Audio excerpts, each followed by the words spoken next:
Welcome back to World History. Today we're learning about Chapter 11. This is called Republic to Empire. So let's get into it a little bit and then we'll talk some more. Here we go. Republic to Empire. We're going to need to know a guy named Julius Caesar. Okay?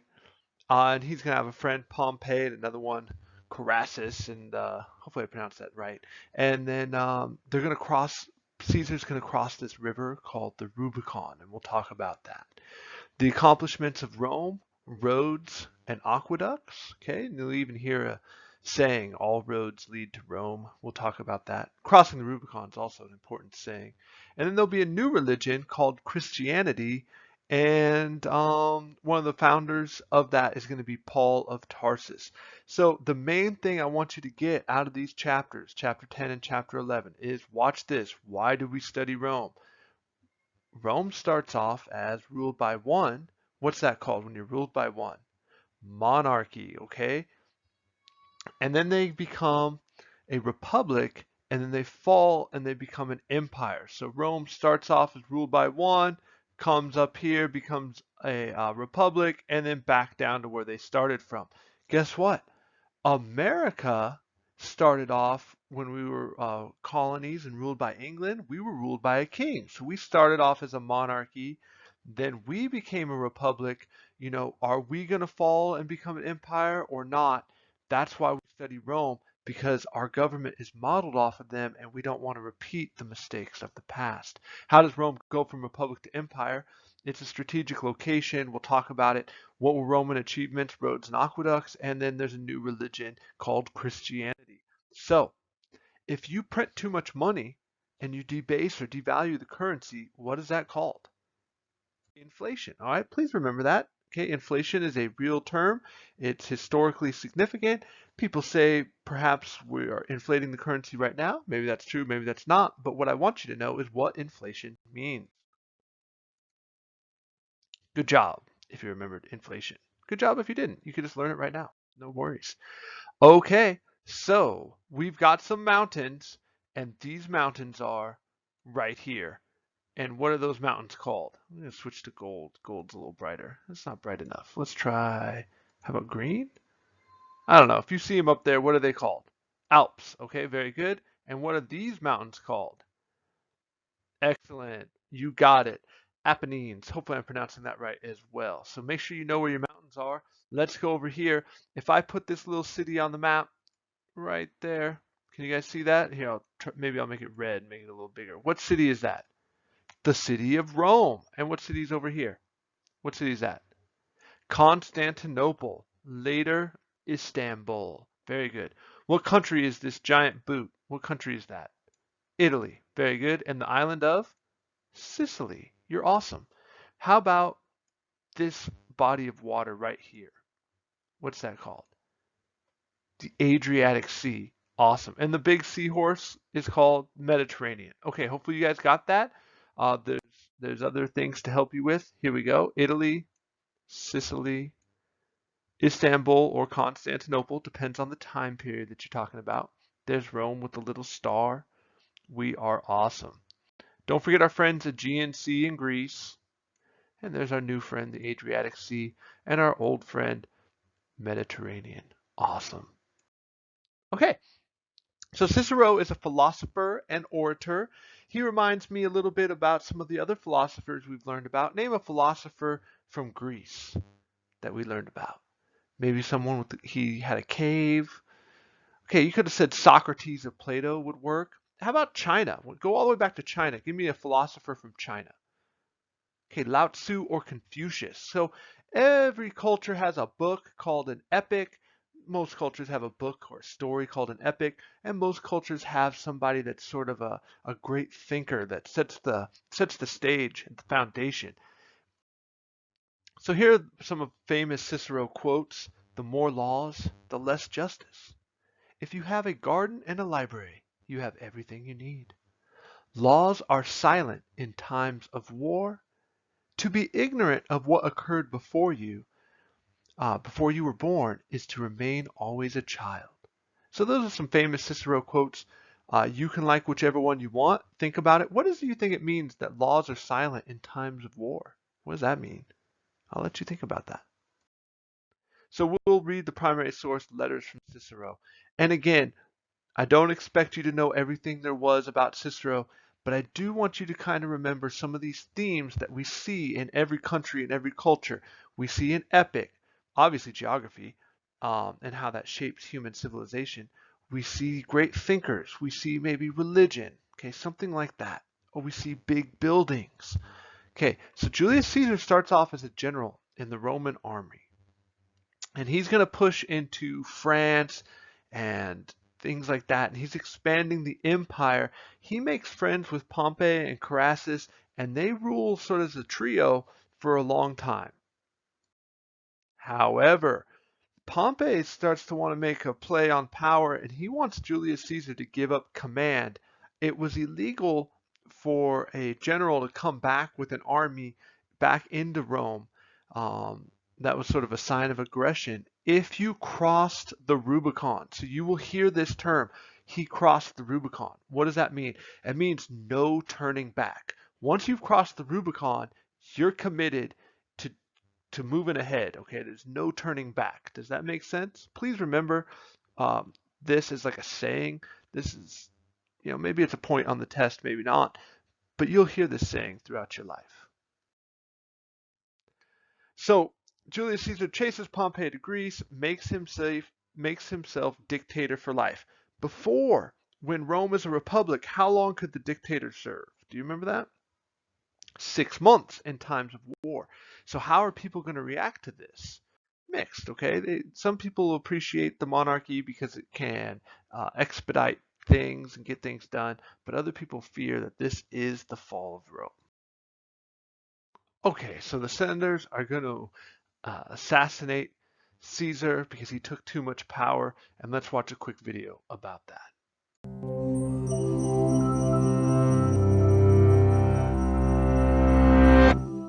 What would you do if you thought your country was on the path to tyranny?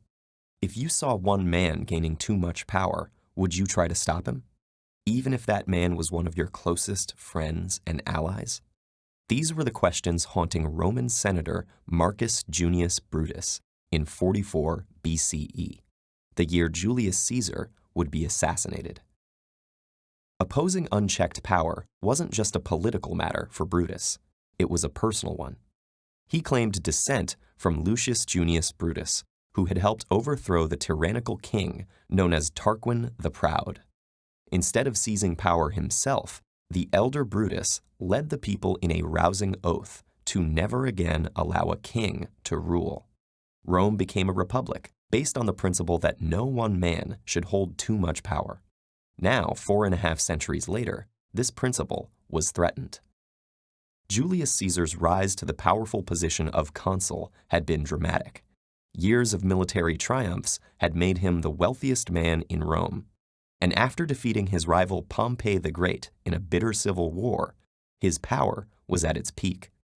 His victories and initiatives, such as distributing lands to the poor, had made him popular with the public, and many senators vied for his favor by showering him with honors. Statues were built, temples were dedicated, and a whole month was renamed, still called July today. More importantly, the title of dictator, meant to grant temporary emergency powers in wartime, had been bestowed upon Caesar several times in succession, and in 44 BCE, he was made dictator perpetuo, dictator for a potentially unlimited term.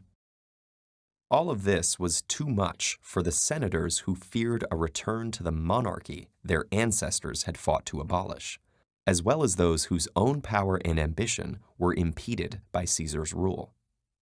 A group of conspirators calling themselves the Liberators began to secretly discuss plans for assassination. Leading them were the senator Gaius Cassius Longinus and his friend and brother-in-law, Brutus. Joining the conspiracy was not an easy choice for Brutus. Even though Brutus had sided with Pompey in the ill-fated civil war, Caesar had personally intervened to save his life, not only pardoning him, but even accepting him as a close advisor and elevating him to important posts. Brutus was hesitant to conspire against the man who had treated him like a son. But in the end, Cassius's insistence and Brutus's own fear of Caesar's ambitions won out. The moment they had been waiting for came on March 15th.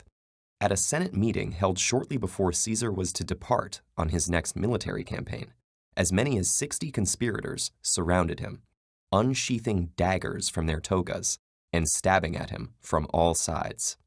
As the story goes, Caesar struggled fiercely until he saw Brutus. Despite the famous line "Et tu, Brute," written by Shakespeare, we don't know Caesar's actual dying words. Some ancient sources claim he said nothing, while others record the phrase, "And you, child?" fueling speculation that Brutus may have actually been Caesar's illegitimate son. But all agree that when Caesar saw Brutus among his attackers, he covered his face and gave up the fight, falling to the ground after being stabbed 23 times. Unfortunately for Brutus, he and the other conspirators had underestimated Caesar's popularity among the Roman public, many of whom saw him as an effective leader, and the Senate as a corrupt aristocracy. Within moments of Caesar's assassination, Rome was in a state of panic. Most of the other senators had fled, while the assassins barricaded themselves on the Capitoline Hill. Mark Antony, Caesar's friend and co-consul, was swift to seize the upper hand, delivering a passionate speech at Caesar's funeral days later that whipped the crowd into a frenzy of grief and anger. As a result, the liberators were forced out of Rome. The ensuing power vacuum led to a series of civil wars, during which Brutus, facing certain defeat, took his own life. Ironically, the ultimate result would be the opposite of what the conspirators had hoped to accomplish: the end of the Republic and the concentration of power under the office of emperor. Opinions over the assassination of Caesar were divided from the start, and have remained so. As for Brutus himself, few historical figures have inspired such a conflicting legacy. In Dante's Inferno, he was placed in the very center of hell and eternally chewed by Satan himself for his crime of betrayal. But Swift's Gulliver's Travels described him as one of the most virtuous and benevolent people to have lived. The interpretation of Brutus as either a selfless fighter against dictatorship or an opportunistic traitor has shifted with the tides of history and politics.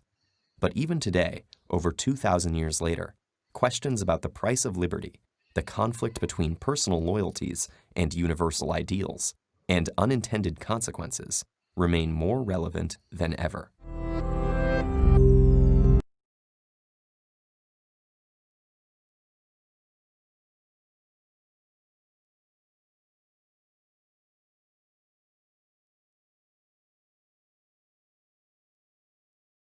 All right, so, was he good? Was he bad? I'll leave that up to you. After Caesar, Mark Antony, and then Antony, and then later Augustus Caesar, Octavian. And this is an important thing. This is what historians, they mark the end of the Republic as when Octavian or Augustus takes power. So please write that note down. So Pax Romana just means the Roman peace, okay? All roads lead to Rome.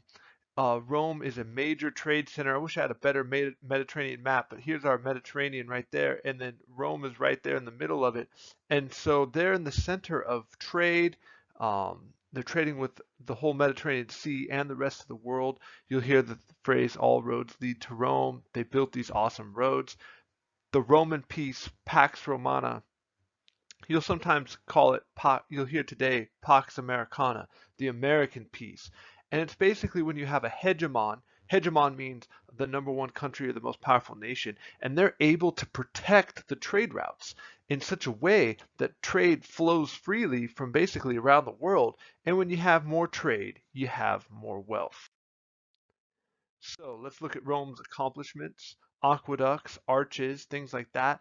They're going to bring water into the city. Rome is a huge city. How do you get water, and how do you keep the city clean, and how do you supply water for everybody to drink? You have to bring it in from outside sources, and so they'll have aqueducts. Religion in Rome. They pretty much accept all religions. Better to be safe was one of their sort of ideas, so they just embraced a lot of religions. You only get banned for political reasons. Who was, who were the people? Do you remember Masada? What was that about? Who were those people? The Zealots, right? The Jewish people that resisted the control of Rome. Do you remember that? The Zealots, and they flee to Masada, and Rome takes 2 years, the Roman soldiers. So now we're looking at the same sort of event, but from the other side. Out of the Jewish community will come a man named Jesus. Okay, and some of the Jewish people were awaiting for the Messiah, and many people believe that it was Jesus of Nazareth. The top right picture is CNN doing their historical reconstruction based on whatever evidence they had of what someone would look like back then, and then down in the bottom right is what a lot of our art looks like. So you don't actually know what he looks like. Jesus taught about love and salvation, and he warned about the love of money or goods. Who else warns about the love of money or goods or says, you want too much, that's why you suffer? Okay, Buddha says things like that.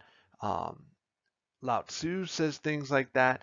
These are themes that a lot of religious teachers have, that you suffer because you want things, or you love money when you should love people, something like that. Okay, and the primary source will be attached. According to the Bible, Jesus is arrested and crucified. Okay, so that was one of the Roman things that they would do, is crucify you. And then according to Christian beliefs, he rises from the dead. Paul of Tarsus is an important figure in the spread of Christianity because he's a Roman citizen. Real quick, if we went back on the slideshow, you would see that Rome built a lot of what? High quality what? That facilitated trade. They built roads. And so these roads are going to be important not in the just in the facilitation of trade, but the facilitation and spread of ideas, and one of those ideas will be Christianity. Christianity is originally banned in the empire, but in the 300s, Constantine becomes a Christian and makes it the official religion of Rome.